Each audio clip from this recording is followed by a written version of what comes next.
folks have thought a look at this. So check this out.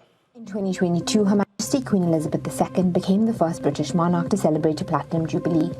The celebrations took place over a 4-day bank holiday. Millions of Brits partook in street parties and people around the world joined in on the celebrations. But is celebrating the British monarch harmless fun, or does it normalize the monarchy's long history of colonialism? And is it a celebration of British imperialism?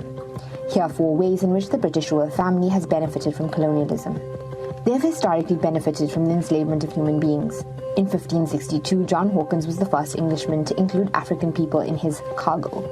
He traded these people for ginger and sugar. On his next voyage in 1564, Queen Elizabeth I funded a vessel for his journey. The British East India Company was formed in 1600 to exploit trade with Southeast Asia. They did that by colonizing land and exploiting people through the transatlantic slave trade.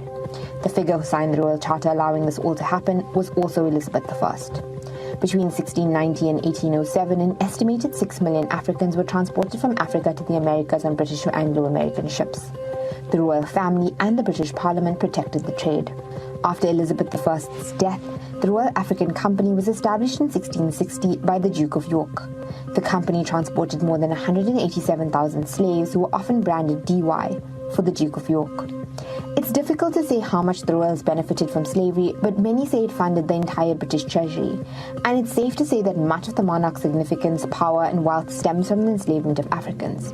Lucy Worsley, the chief curator of Royal Historic Palaces, says that all royal palaces from the 17th century have an element of money which is derived from slavery, including Kensington Palace and Hampton Court. The royal family was built on a legacy of stolen land, goods and atrocities. Queen Elizabeth II's largest diamond, the Kohinoor, was stolen from a 10-year-old prince in India along with his land in the 19th century.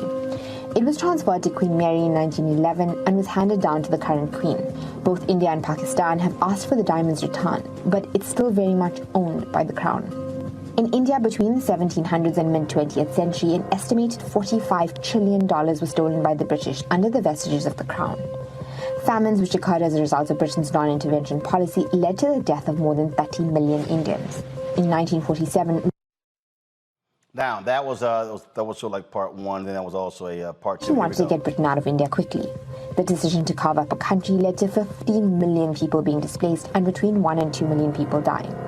Of course, this is just India. At its peak, Britain had colonized 25% of the world's surface. From the Mau Mau massacre in Kenya to concentration camps in South Africa, Britain, under the vestiges of the crown, has a long and bloody history of colonial atrocities. And the royals have historically been at the center of them.